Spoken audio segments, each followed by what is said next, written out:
Ayan, nagpakulo tayo ng tubig, tapos nilagay natin yung pritong isda na leftover. Then maglalagay tayo ng konting bagoong sabaw. Tapos lagay na natin ang ating sitaw. Unahin natin yan kasi matagal maluto.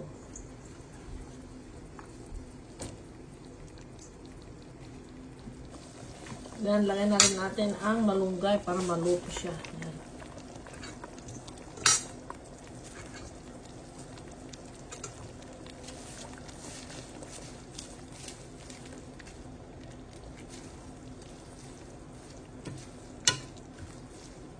Kasi medyo matagal maluto yan. Lagay na natin ang ating patola, okra. Sabay na kasi mabilis lang maluto itong dalawa. Para naging half cook. Half cook lang ang luto. Kaunti lang ang sabaw ng dinigding. Ayaw ko yung masyadong masabaw. 2-3 minutes luto na ito. Half cook lang.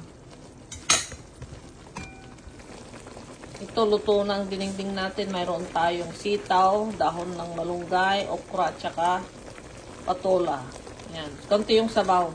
Kasi ayaw ko ng madaming sabaw sa dinengding. Yan. Luto na siya. Thank you for watching.